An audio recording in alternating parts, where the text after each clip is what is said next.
అవును, వాళ్ళిద్దరూ ఒక్కటే. పైకి మాత్రం కారాలు మిరియాలు నూరుతారు, లోపల మాత్రం లోపాయికారిగా సహకారానందించుకుంటారు. ఇన్నాళ్ళు ఇది కాంగ్రెస్ ఆరోపణ. ఇప్పుడు ఆ రెండు పార్టీలకు చెందిన నాయకులు స్వయంగా చెప్పిన మాట. తెలంగాణ రాజకీయాల్లో ఎవరికి ఎవరు బి టీమో తేలిపోయింది. బీజేపీకి బీఆర్ఎస్ బి టీం. మోడీ కనుసన్నల్లోనే కేసీఆర్. కొన్నాళ్లుగా కాంగ్రెస్ చేస్తున్న ఆరోపణలివి. ప్రత్యేకించి ఎన్నికల టైంలో ఇదే స్పీచ్తో కాంగ్రెస్ ఎన్నికలకు వెళ్ళింది కూడా. జనం కూడా నమ్మారు, కాబట్టే ఓడించారు.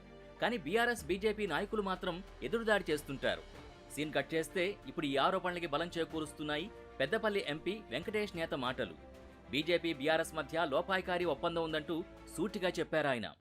మీరు రానున్న కాలంలో చూస్తూ ఉంటారు ఏ రకంగా వాళ్ళ బీజేపీకి బీఆర్ఎస్కి అంతర్గతంగా ఏ రకంగా ఒప్పందాలు జరుగుతూ ఉన్నాయో, రేపు రానున్న కాలంలో జరుగుతాయో మీడియా మిత్రులందరూ కూడా మీరు గమనిస్తూ ఉంటారు, మీరు చూస్తూ ఉంటారు. అంటే ప్రస్తుతం ఉన్నటువంటి రాజకీయ పరిస్థితుల్లో ఖచ్చితంగా బీఆర్ఎస్ గెలిచేటటువంటి స్థానాలలో బీజేపీ అంతర్గతంగా మద్దతు ప్రకటించవచ్చు. బీజేపీ గెలిచేటటువంటి స్థానాలలో బీఆర్ఎస్ అంతర్గతంగా మద్దతు ప్రకటిస్తుందని నడుస్తున్న చర్చ. అసెంబ్లీ ఫలితాలతో ఘోర ఓటమి మూటగట్టుకున్న బీఆర్ఎస్ లోక్సభ ఎన్నికల్లో సత్తా చాటాలను చూస్తోంది. అందుకు బీజేపీతో చీకటి ఒప్పందం చేసుకుందని కాంగ్రెస్ నేతలు చెబుతున్నారు.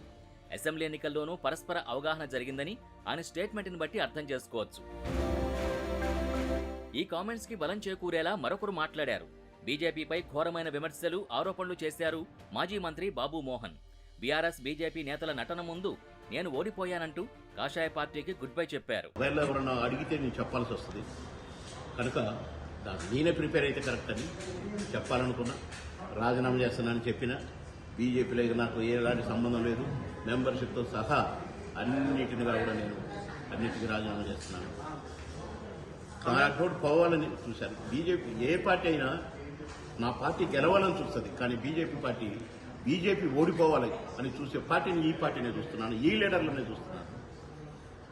బాగా పనిచేసేటోళ్ళు కావాలి, పని దొంగలు కానీ వెధవలు కానీ పోవాలి అని కోరుకుంటారు. కానీ ఇక్కడ వెధవలు కావాలి, మంచిగా పనిచేసేటోళ్ళని నిలగొట్టాలి, బాబోళ్ళు అంటే నిలగొట్టాలని ఇదేంటో ఈ టైప్ ఆఫ్ స్ట్రాటజీ ఉన్నటువంటి బీజేపీ పార్టీలో నాలాంటి వాళ్ళు పనిచేయడం కష్టం అని డిసైడ్ అయ్యి రిజైన్ చేద్దామని డిసైడ్. పెద్దపల్లి ఎంపీ వెంకటేష్ నేత బీఆర్ఎస్ నుంచి వచ్చారు. బాబు మోహన్ బీజేపీకి రిజైన్ చేశారు. ఇద్దరూ కూడా వేర్వేరు పార్టీలకు చెందిన నేతలుగా ఉండేవారు. వారు చెబుతున్నది మాత్రం ఒకే విషయం, కానీ చెప్పే పద్ధతులే వేరు. అంటే సింపుల్ గా చెప్పాలంటే బీజేపీ బీఆర్ఎస్ రెండూ ఒక్కటే అన్నది ఆ ఇద్దరు నేతల వ్యాఖ్యల సారాంశం.